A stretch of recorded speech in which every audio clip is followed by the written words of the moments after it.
మిమ్మల్ని ఏకగ్రీవంగా ఎన్నుకున్నందుకు హృదయపూర్వక శుభాభినందనలు తెలియజేస్తూ నన్ను ఎంపిక చేసిన సభానాయకులు చంద్రబాబు నాయుడు గారికి, ఎన్నుకున్న నా ఉండి నియోజకవర్గ ప్రజలకు, శాసనసభ్యుడిగా నాకు మొట్టమొదటిసారిగా మాట్లాడే అవకాశం ఇచ్చినందుకు మీకు నా ధన్యవాదాలు తెలియజేస్తున్నా. అందరూ చెప్పారు, మీరు ఎన్నిసార్లు మంత్రులు చేశారు, ఎన్నిసార్లు ఎమ్మెల్యేలు చేశారు కాబట్టి సమయం కూడా తక్కువ ఇచ్చారు కాబట్టి వాటి జోలికి వెళ్లకుండా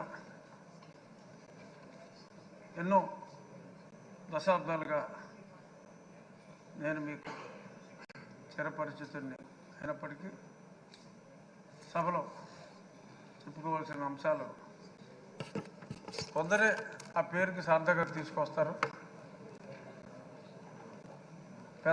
చిన్నవారికి అయ్యగా, మీ తోటి వయసులందరికీ అన్నగా, రాష్ట్ర ప్రజలందరికీ ఎంతో ప్రీతి పాత్రుడుగా, అయ్యన్న పాత్రుడుగా పరిపూర్ణమైన పేరు మీకు మీ తండ్రి గారు పెట్టారో తాతగారు పెట్టారో, ముందుగా వారికి నా ధన్యవాదాలు తెలియజేస్తూ, ఈ సభ పామరులందరికీ అర్థమయ్యేలాగా సరళమైన భాషలో మీరు మాట్లాడతారు. అందులో గర్వం లేదు, సరళమైన భాషే మీరు ఎప్పుడు మాట్లాడారు. ఇప్పుడు మీరు పిఆర్ కాలేజీలో చదువుకున్నప్పుడు ఒక గ్యాంగ్ లీడర్గా, రాజకీయాల్లో ఇప్పుడు ఒక మాస్ లీడర్గా, ఇప్పుడు మా శాసనసభను ఒక తరగతిగా భావిస్తే క్లాస్ లీడర్లా కాకుండా ఒక క్లాసిక్ లీడర్గా మీరు ఉంటారు అనే పరిపూర్ణ విశ్వాసం మా అందరికీ కూడా ఉంది. నిన్ననే మరి సింహంలాగా చెప్పుకునే వాళ్ళు సభకు వచ్చి వారి పేరు కూడా మర్చిపోయేలాగా తప్ప అన్నారు. ఎందుకంటే అయ్యన్న పాత్రుడు గారిని సభాపతిగా అనుకుంటున్నారని అప్పటికే తెలిసిపోయింది కాబట్టి మరి వాళ్ళ పేరు కూడా మర్చిపోయే పరిస్థితి వచ్చింది.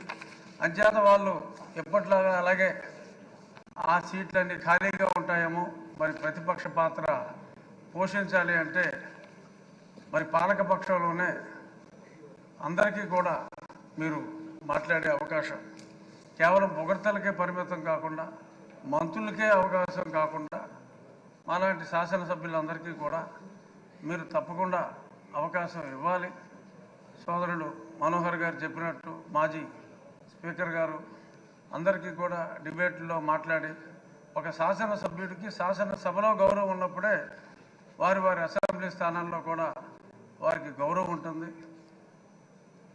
శాసనసభ్యులందరి గౌరవం కూడా మీరు కాపాడగలరు అని మనస్ఫూర్తిగా భావిస్తూ, మరిన్ని ఉన్నత శిఖరాలు ఒక రాజకీయ నాయకుడిగా, ఒక ప్రజల మనసు దోచుకున్న వ్యక్తిగా మీరు మరింత ఉన్నత శిఖరాలకి ఎదగాలని, మిమ్మల్ని మేము ఎప్పుడూ కూడా రాష్ట్ర ప్రజలు కూడా బీసీ నాయకుడిగా చూడలేదు. కొందరు నాయకులు ఇప్పుడు అన్నారు బీసీ నాయకుడు అని, కానీ ప్రజలందరి మన్నన ఉన్న అపరూపమైన నాయకుడు మా అయ్యన్న పాత్రుడు అని చెప్పి, ఒక వర్గానికి మిమ్మల్ని పరిమితం కాదు, అందరి నాయకుడు మా అయ్యన్న పాత్రుడు, అందరి పాత్రుడు మా అయ్యన్న పాత్రుడు అని చెప్తూ ఆల్ ద బెస్ట్ సార్.